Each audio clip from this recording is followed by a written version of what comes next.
Hey, what is going on, everybody out there? This is Jake James Lugo, Senior Editor here at thecoalition.com, and welcome to a brand new episode of TK Spotlight, where I bring on phenomenal individuals from throughout the gaming industry and various corners of the internet, and just overall cool people all over the place. We get to talk about a bunch of fun stuff. We get to talk about a lot of the good that they've done with their crafts, as well as a bunch of other cool and interesting things. So tonight, I actually have a fun special guest. I have iPodKingCarter from YouTube. He's a content creator. He does a lot of gaming-related videos online. iPod, what's happening, my dude? How you been?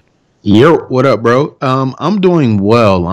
I cannot wait to talk about headsets, first of all, but I just want to say thank you for having me, man. You know, thank you for reaching out to me after that little 820 video I did, so I'm pretty happy to be here. Nice. Yeah, so pretty much that's what we're really going to dive into today. Before we even get into like the deep dive talk about headsets and stuff, because again, I'm excited about this because I haven't found anybody I can talk about headsets with just yet. Well, let's talk a little bit about some of your content, some of your stuff that you've done. Okay, you're on YouTube. You have like over 500K subscribers on one of your channels. I know you have multiple channels now on YouTube, correct? Yes, sir. So yeah, tell me a little bit about what you do. Tell a little bit of what you bring to the table, to YouTube, to all the gamers out there. What are some of the things that you're into? Well, the first thing that I'm into is definitely gaming. Being a gaming YouTuber, it means so much to me because when I was growing up young, and you know, your mom and dad used to tell you, "Oh, you better stay away from the video games. You're never gonna be nothing if you just keep playing video games all day." And we didn't listen. And we definitely didn't listen, man. And I've made something of it. You know, I've been playing various video games. I'm very multitask when it comes to video games. I can do just about anything. I could be on my phone playing a mobile game and playing a video game at the same time on console. I could literally be playing on a keyboard on PC and still be grinding like badges on a sports game on console. So it's pretty fun to me to game, man. I love it. That's pretty awesome. Now, on your YouTube channel, you do a lot of NBA 2K videos. You do a lot of also FPS videos. I know me and you have played Destiny 2, or Destiny in general, just a bunch of times and stuff. Like, what are some of the best games, or at least some of your favorite games to stream, to post up on YouTube, and just make content overall with? Well, of course, everybody knows my channel for NBA 2K. That's like my bread and butter. I could say without that actual game coming out, I don't know where I would be. I started my YouTube channel with NBA 2K, and NBA 2K still flourishes on my channel. Now, as far as other games such as Call of Duty, Destiny, you know, all those Treyarch and, you know, type of titles, it's just, I genuinely love shooters. Like, those are the games where I can literally sit back, relax, and not have to worry about raging too much because I'm so competitive at games. Now, for Destiny and Call of Duty and things like that, the competitiveness just goes out the window because I've seen real competitive gaming. So I know I'm not any of those guys that go to these UMG events, these COD XP events and stuff like that and tear the house down competitively, so I can have fun with those games. So that's how I look at it. Do you find yourself playing a little bit more games like, you know, Call of Duty that get really, really competitive, or at least get to that type of like scene where they, you know, you start going to like a lot of the MLG events and stuff? Or do you find yourself doing a little bit more cooperative stuff with like Destiny 2 or any other FPSs out there when you're making videos for your channel?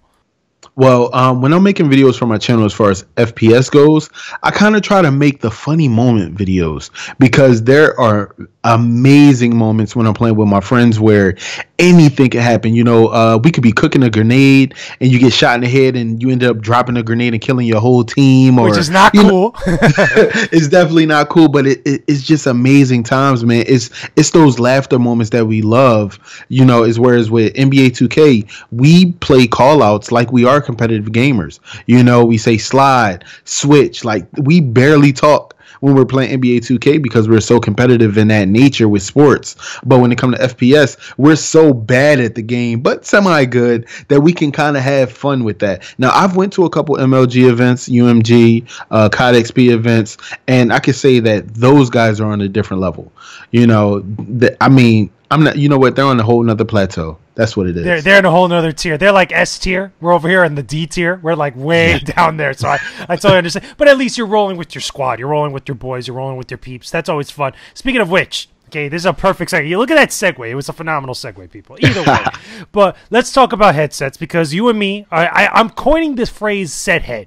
Okay, because I know they got sneaker heads out there. They probably got other tech heads out there. But we're set heads because we love headsets. Okay, so with you, you're sponsored by Astro. I know that mean you were talking a little bit while I believe it was yesterday before we got you on the podcast here. Yes, sir. Again, full disclosure, I've also reviewed a bunch of Astro headsets, for the website for the Koalition. I've checked them out, and we have a good kind of good perspective on just headsets in general. So for you, why Astro headsets? Why do you gravitate to them so much, or at least what's the best thing about them for you personally? To tell you the truth, just how comfortable they feel. I don't know how I can explain it, but you notice how when companies come out with headsets, they're usually very, very hard plastic. It's not a minimal look. It's more of an overbearing look, especially because we're wearing over the head headsets, not just in the ear buds. Very rigid. So when you put them on, right, the first thing that they think of is, okay, we can do leather or plush. That's their top two things that when they make headsets. Astro said, no, we're going to come over with the soft microfiber-esque type feel and, just put that on your head real fast. And I don't know what it was, but when I put Astros on, I said, God darn what? These feel amazing. And I'm going to tell you now, the top reason why I love them is because I drop them so much. This is so true. I bang my headset up against my desk every moment I can. I flip them off of my head, off of rage. I spin them on my head. I just do so much with them, and they've never cracked. They've never fared. They've always stayed with the best sound, and I could just say that they're durable, man. I don't know. It's just durability goes a long way with me, as well as customization of your headset. And Astro, when it comes to customizing the headset, is top notch. It has to be. Yeah. Now, I never really messed with the customization of the Astro headsets. Now, for me personally, I've had exposure to a lot of different brands, a lot of different companies when it comes to headsets, between Astro, between Turtle Beach, Lucid Sound, and a few others that are out there. When I first got exposed to the Astro headsets, it was actually during E3 when I went to go see them and actually just chatted up with them, see some of their new products and stuff. And I tried them on for the first time.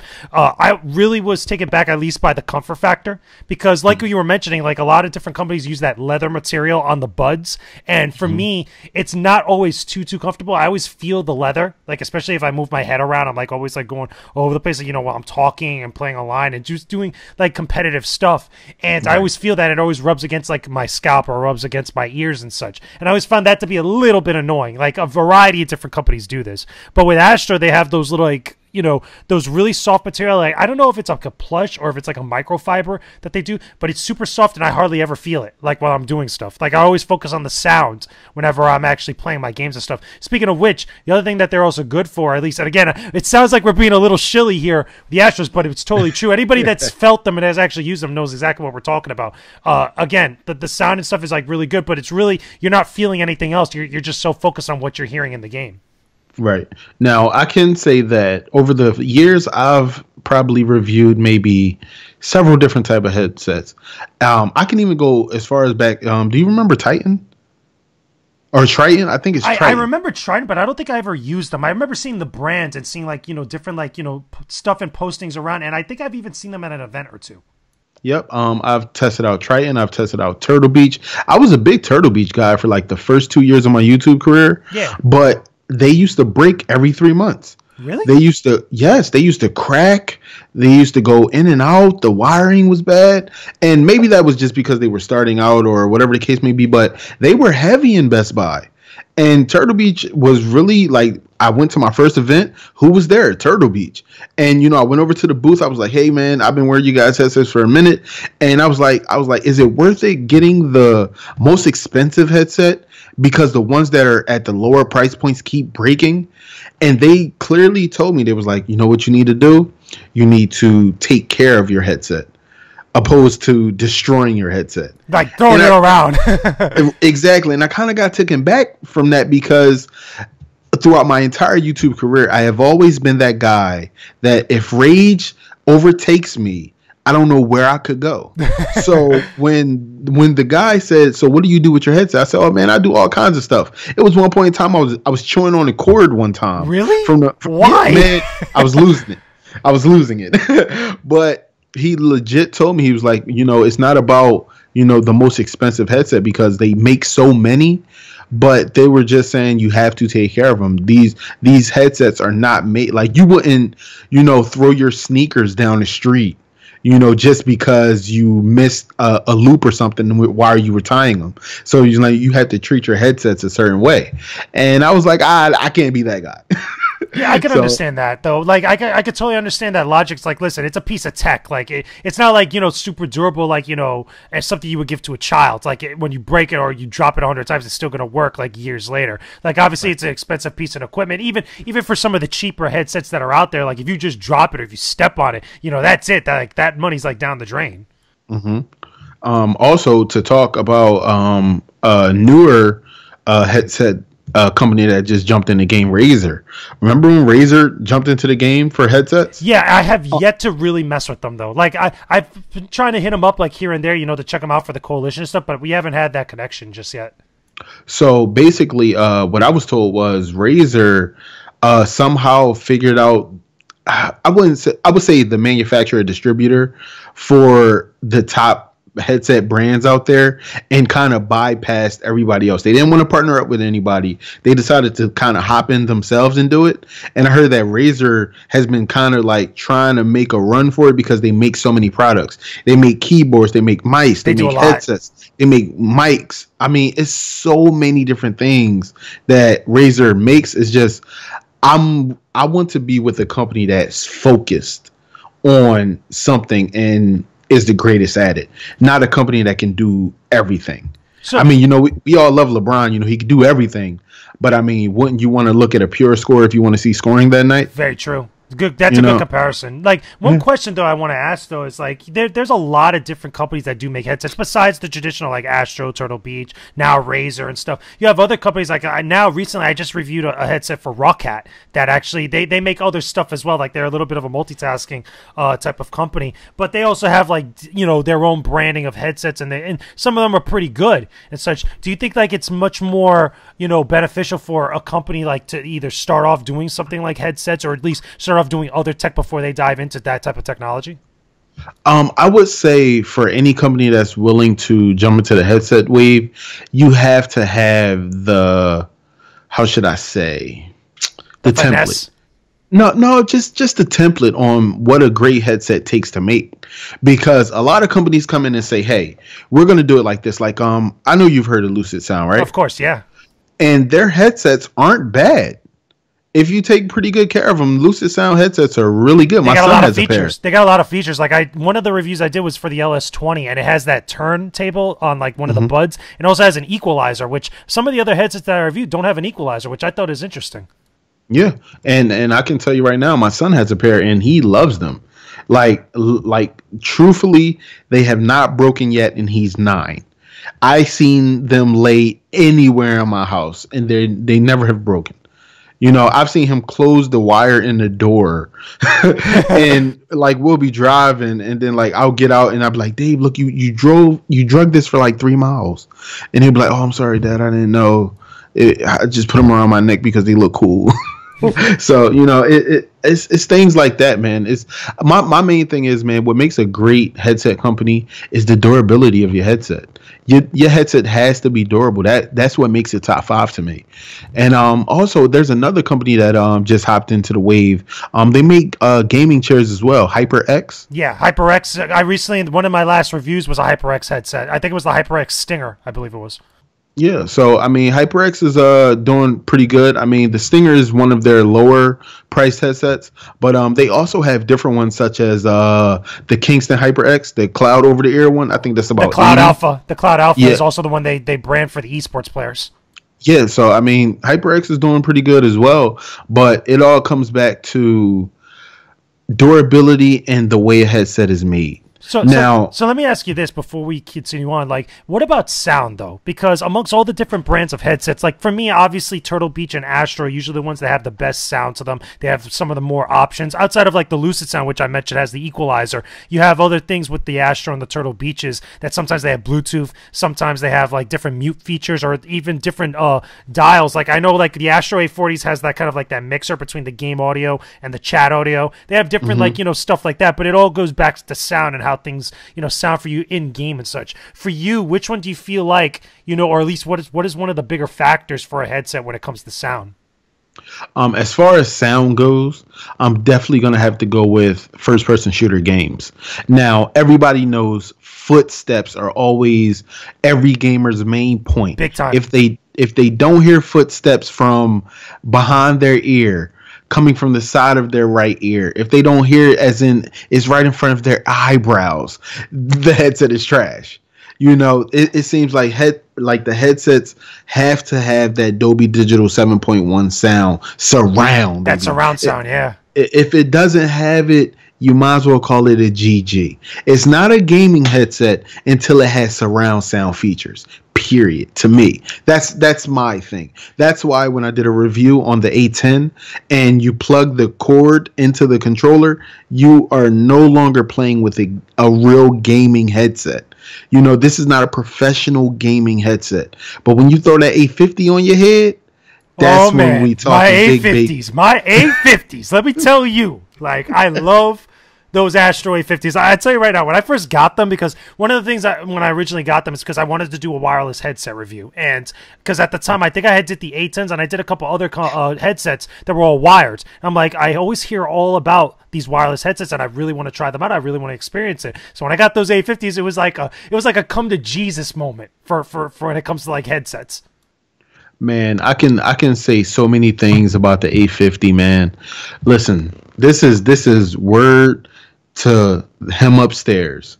Before I got sponsored by Astro, I had purchased the A50 headset, one of the first ones that came out, not one of the new ones with the new base station. Yeah. One of the old A50 headsets.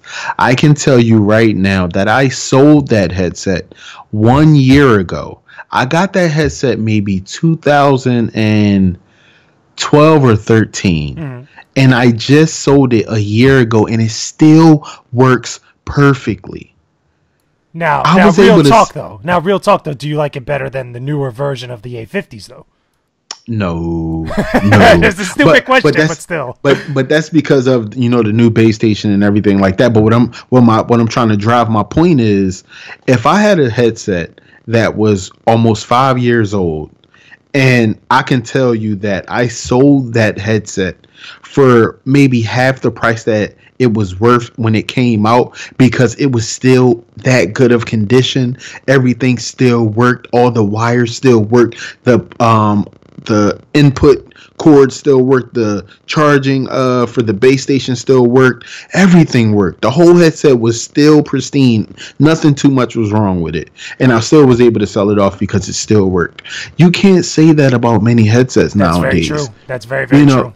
Even with, we can even jump into Bluetooth headsets for music. Yeah. We can do a lot, but let's stay on the gaming topic, for instance. Now with Turtle Beach, I haven't used the Turtle Beach product since I've gotten sponsored by Astro, but I can clearly tell you what I remember is it all goes back to that one time at PAX or E3 when the guy told me, "Hey, you need to take care of your headset like it's a pair of sneakers." It didn't make any sense to me. So I just said, you know what? Maybe Turtle Beach isn't for me. Maybe I just might have to stay with Astro and see what's going on with them. Now, hold up. I want to mention one thing, though, because I think the easiest comparison to Astro, from the Turtle Beach side of things, was one of the new headsets that they brought out was the Stealth 600, which is a wireless headset that has a similar budding to the Astro headsets that they have. They have a different material. I think it's more microfiber with the Turtle Beach headsets rather than just like the plush like that. But that's like the closest comparison. The only problem I have with those headsets, and I said in my unboxing and impressions videos, was that those are very rigid. Like they're very hard, like tough headsets that are somewhat durable, but they're rigid in the sense where you can't bend them or twist them as much as you could with the Astros. Right. Oh, okay. So now I'm looking at those right now. I'm looking at the Stealth 600. They have two versions. They have the Stealth 600 and the 700. The 600 is the one with the actual microfiber. The 700 is the one with the leather material. The only thing is that the 700 has a Bluetooth capability and the 600 doesn't. All right. So I remember, I would say 2 years ago, I went to an event and they were doing prizes and everything like that. You know how most companies, when you go to PAX or E3, your booth is probably sponsored by, you know, 4 or 5 different other entities, and Turtle Beach was one of those people. And I believe I got one of these type of headsets. Maybe it was a 600 or a 500, really not sure, but I know it was over the head, had the mic that you plug in, and you could connect it to your phone and everything like that. I ended up giving it to my dad, and he thought it was one of the best headsets he's ever had. But of course, he's an older person, so he wouldn't understand that there's much better quality. There's no comparison there. You know, and I'm looking at the 600 right now, like the build, the mic. You call it microfiber cloth, right? Yeah, it feels like microfiber anyway. Like when I put it on. See, now what I'm looking at right now for the Turtle Beach Online, it looks nothing like the microfiber from the 850. Yeah, like it's a different material. It's a different material. Like the 850s are softer. Yeah, wait. I don't know. You know what? I need to hit up somebody from Astro and say, hey, man, what the heck is that material y'all use on the headset? Because I can tell you right now, man, when I sit down on my couch, my wife brought a microfiber couch and recliner, you know, I would say 2 years ago, and anything we get from then until now and forever is going to be microfiber. It's like it's the softest thing in the world. I don't know comfortable. You know what? I'm gonna Google that. You go ahead and talk for a moment. I'm gonna Google what this material is. Well, while you're Googling that and stuff, the reason why I find that one to be like the closest one, besides that material and such, is because also it's wireless, and it just reminds me of that model headset from Astro so much. Now, let's be real though, there are other headsets that Astro has that are pretty good, like the A20s that just came out not too long ago, the Call of Duty decals ones. I think those are also good too. I don't know if they're as good as the A50s, but they're still pretty damn good. And as you get to like that higher tier headset, especially as you get more expensive up on the food chain, I still think like all those headsets are pretty damn good. They're well built. Like, they're kind of ridiculous almost at this point. But let's talk about some of the worst headsets, though. I think, like, that's just as good as a talking point. Now, granted, this is kind of like a terrible thing to say in hindsight, but I think it's also a good thing, and it also drives a little bit of competition for some of these companies. The reason being is because I've had some terrible experiences with some pretty bad headsets. Now, for me, one of the ones that you mentioned not too long ago was actually the HyperX Cloud Stinger.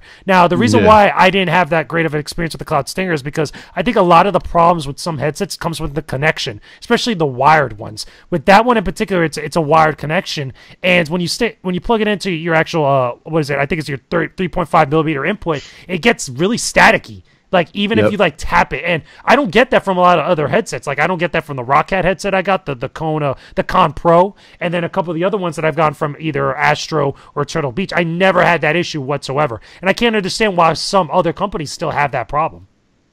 I mean, now this is the craziest thing that I could probably say. When it comes to inputting something into the bottom of a controller, or whether it's Xbox or PS4 or PC, you notice that some headsets make their 3.5 millimeter jack a little different. Some people might make it, where it's just vertical, where you could just plug it right in. Some people make it bent with an L shape. It's where it's like, why would you make a L shape input for your controller when it has to come out, and some things even have that little extender thing. I've never even seen any headsets made with a little extender.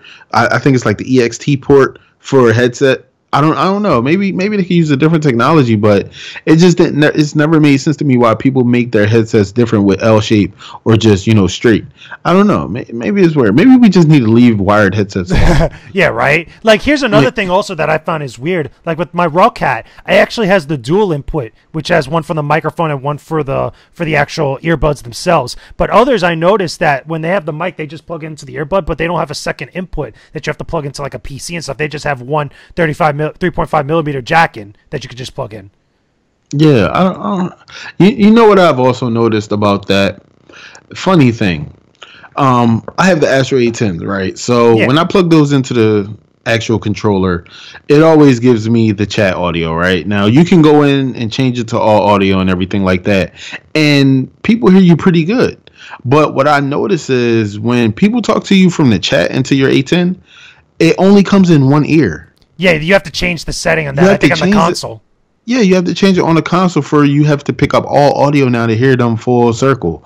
Why is that? That's with anything you plug into the controller. True. It makes no sense. Is it a headset problem or is it a PS4 problem? I think it's a PS4 problem because that also happens with the standard little little headset that you get with the console itself when you first buy it, because it only comes with one earbud. So I think like maybe at some point maybe they got to release like some sort of like system update or patch in order to make it so that way the audio goes through 2 channels like that. I don't even think it's like a mono or stereo thing. I think it's just the way that it's just designed. That's a big flaw right there, because that kind of makes everybody stay away from wired headsets anyway, and not to hinder on it, but now that Astro is coming out with a Bluetooth headset that is actually reasonable at price, yeah, a lot of people are telling me like, hey man, thanks, because I can't take this wired thing no more. Because the worst part about it is, when I go into PlayStation 4 parties and I hear a person's controller and you hear them talking, it's like, shh, beep. Oh, yeah. Shh, beep. Like, I hate that. I legit say, hey, bro, I'm sorry. I can't play with you. You're going to have to go unless you get another headset or get something that, is reasonable, because I cannot take that. Stop sounding like Darth Vader. It's so bad, man. Like, and when I listen to audio in my Astro 850s, man, I can drown people out real quick, man, because you can turn the game volume all the way up, you can turn the game volume all the way down. So it's like, hey, if I don't want to listen to you, bro, I'm drowning you out. Like, and the worst part is, like, when people say, hey man, I want to play you, I'm a big fan, then they get on there and start talking smack. They can literally talk smack the whole game and I won't hear them, which is beautiful. When you think about it, it's amazing. Like, with just one touch of your headset just on the side, you can just drown somebody out. I love that. I love that. So let me ask you this now. I think also another important thing, I think it's between Astro, Turtle Beach, and I think some of the other companies as well, updates. Whenever you have to connect your console to like your PC and stuff, like I don't really understand like what some of those updates do. I know I had to do that when I first got the Turtle Beach 600 and 700s. I had to update them both. I had to connect them to my PC and actually get some sort of patch or whatever. I don't know what those do. Like, do you have any idea like what those are for? Okay, so most of the time what happens is when you get something brand new out of the box, they usually drop maybe a day 1 or a day 2 patch, maybe a week patch, whereas though the Bluetooth wireless connectivity with the analog audio or whatever the case may be, something might have been astray, and they just need you to update it so it's updated to the highest capacity. Now with Astro, on the other hand, when they tell you to download a patch or an update, they have an entire like app on the PC that you can go in and change your own settings, make up your own mix amp. It's crazy. It's a crazy like setup. But I remember when I first got the Tritons, and one of the first times I got the Astros back in like 2012, 2013, I had to update, and I'm like, what do you mean plug into the PC and update? And I was like, oh, whatever, let me just do it. It's weird when you first see it.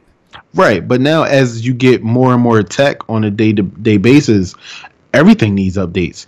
I turn on my Stream Deck from Elgato, and I need to update like every 3 days. And that's already plugged into the PC. So just imagine if you plug in your base station, like maybe like once or twice every 2 months, or every 3 months, to see if it's an update, and it might be something, because you never see that update needed on like a PlayStation 4 or anything like that.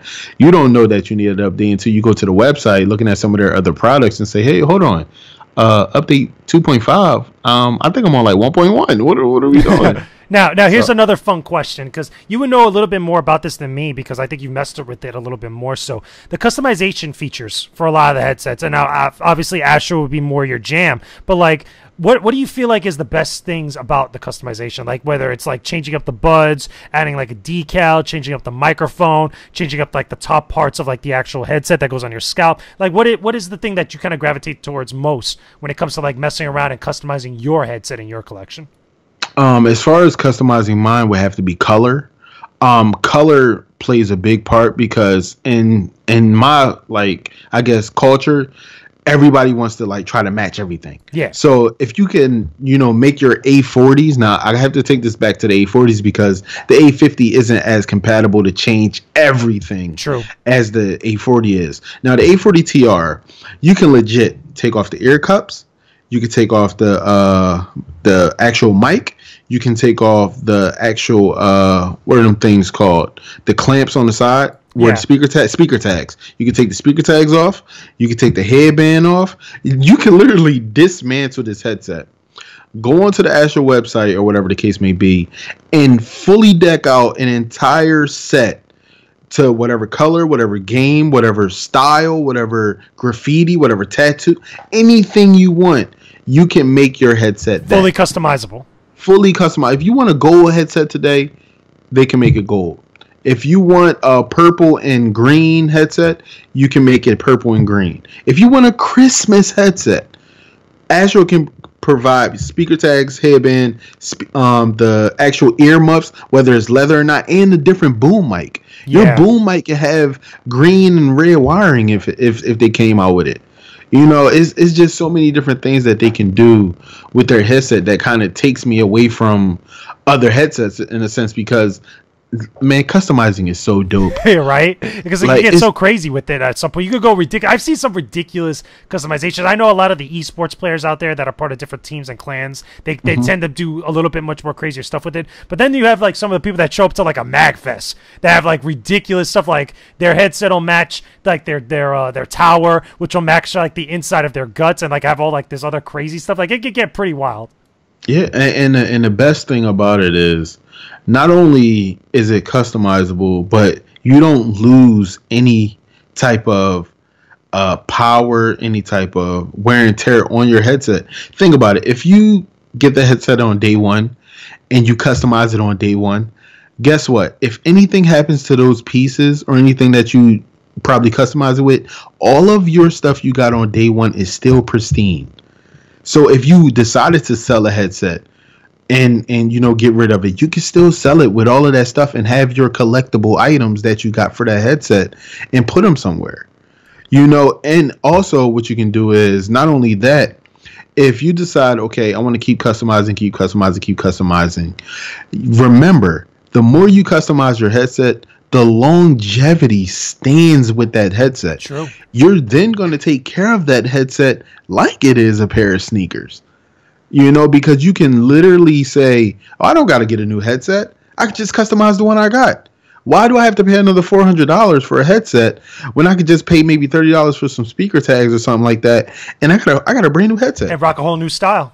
A whole new style. It's crazy. So let me ask you this. I think this is also important, especially for the common person out there that might not be into headsets as much as we are.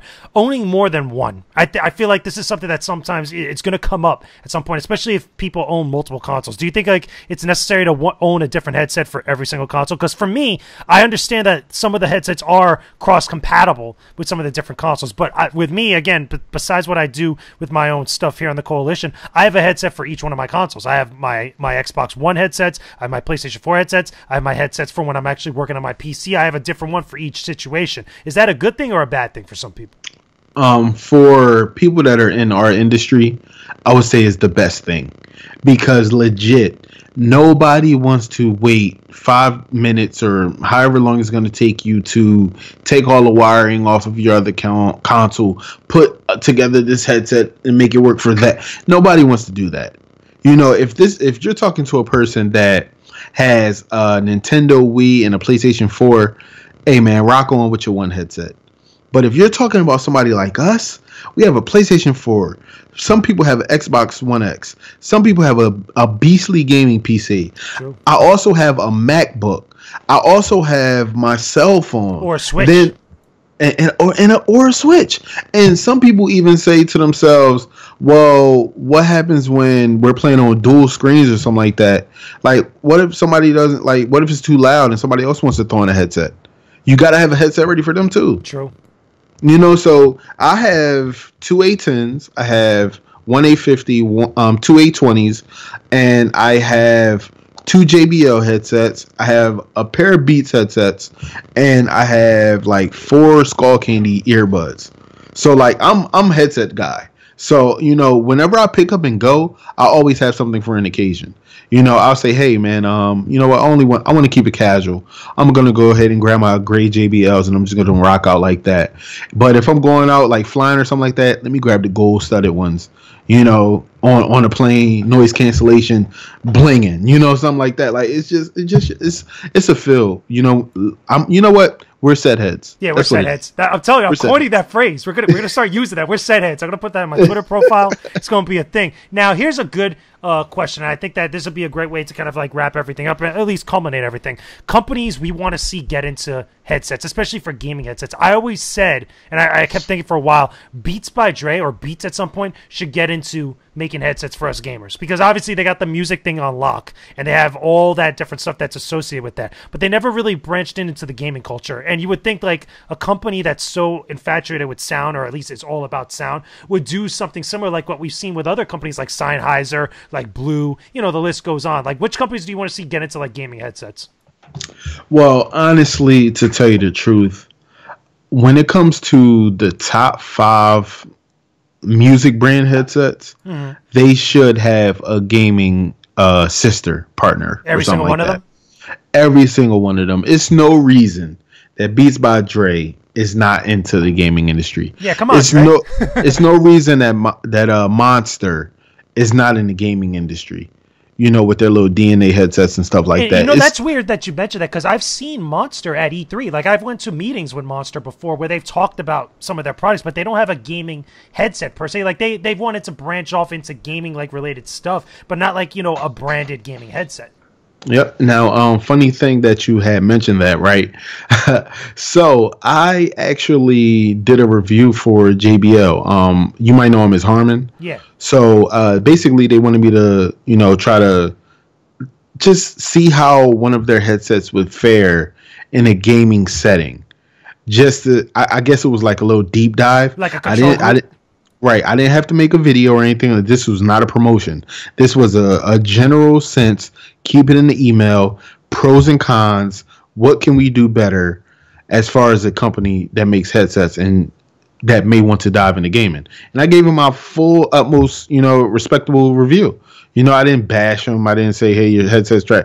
I gave him honest feedback, because that's what companies need. They don't need a yes man to say, hey, dive in. Maybe they don't need somebody to just tell them, oh, you're trash, oh, you're never going to be anything. No, you need honest criticism. True. And that's what I gave them. I gave them the wholehearted truth, and I think they took a lot from it. And that actually made my relationship a little bit better with them, as far as getting headsets or doing reviews or anything like that. So I commend people, but as far as like the best headset on the market to me, man, I gotta go with Astro, man. I mean, I know a lot of people are going to say, oh, you sponsored. Oh, you're sponsored. That's biased. Yeah, rage. Sure. But I'm telling you right now, man, go get yourself a $60 A10 headset. I said $60. Everybody remember Astro only had 2 headsets, maybe 3. They had the A38, but nobody really worried about the A38. True. So they had the A40 and the A50. Those 2 headsets ran competitive gaming for years. A lot of competitive esports teams usually use the Astros if they didn't use Turtle Beach. Right. So when it comes to your competitive gaming headset, what people are going to go with. Turtle Beach had the contract for a long time. Astro came in and said, nah, we're going to take that. Some of these other esports companies and stuff like that may do events where as though they might not be able to afford Astro just yet, so they might do HyperX and stuff like that. I'm not saying that those guys' headsets are bad. Logitech is another one.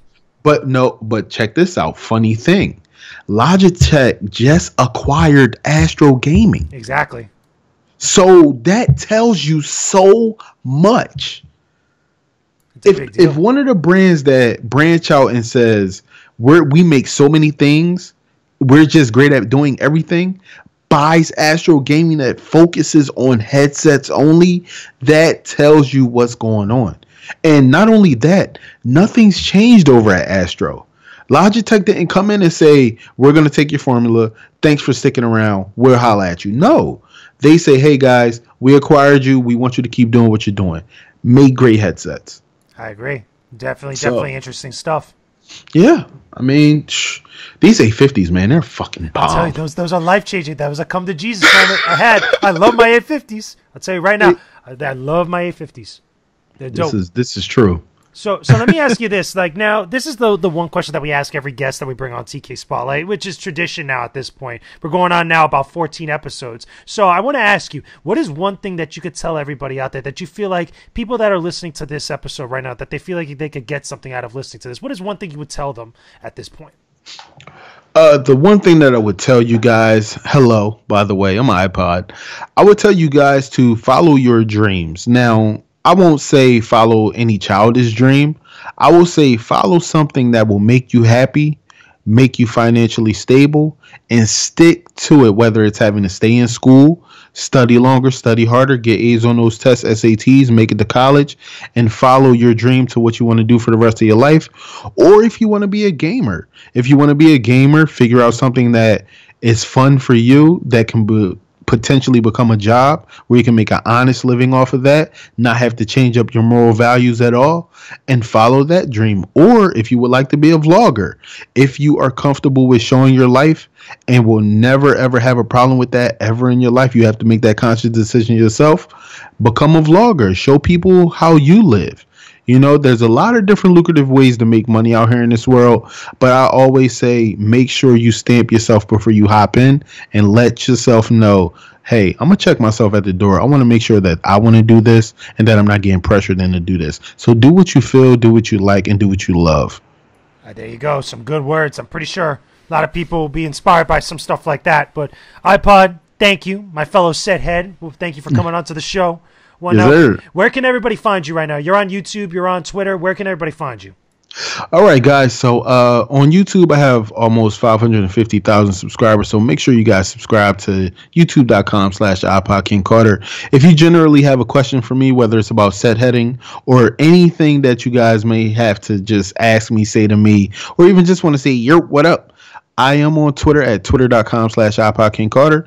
And yeah, that's how it goes with me. Nice. Open book, baby. There you go. There will be links in the description box and below on the postings for you guys on the website. So definitely check out all this stuff. Again, we're going to get you to that 1 mil. You're going to go for 1 mil. You're going to be a 1 mil set head. That's what it's going to be. Uh-oh, I'm going to have to tell my son about this. There you go. Do it. We're going to do it. That's going to be awesome and stuff. But definitely that should be awesome. It should be fun. But thank you for coming on to the show, iPod. Definitely, guys, let me know in the comments section if you enjoyed this episode. Don't forget to leave a like on this video. Subscribe to the Koalition's YouTube channel for all our videos related to TK Spotlight, all our other podcast shows like the Co-op Podcast, as well as other gaming-related videos that we have on there for you guys to enjoy. We will talk to you guys again very soon. Peace out and stay epic.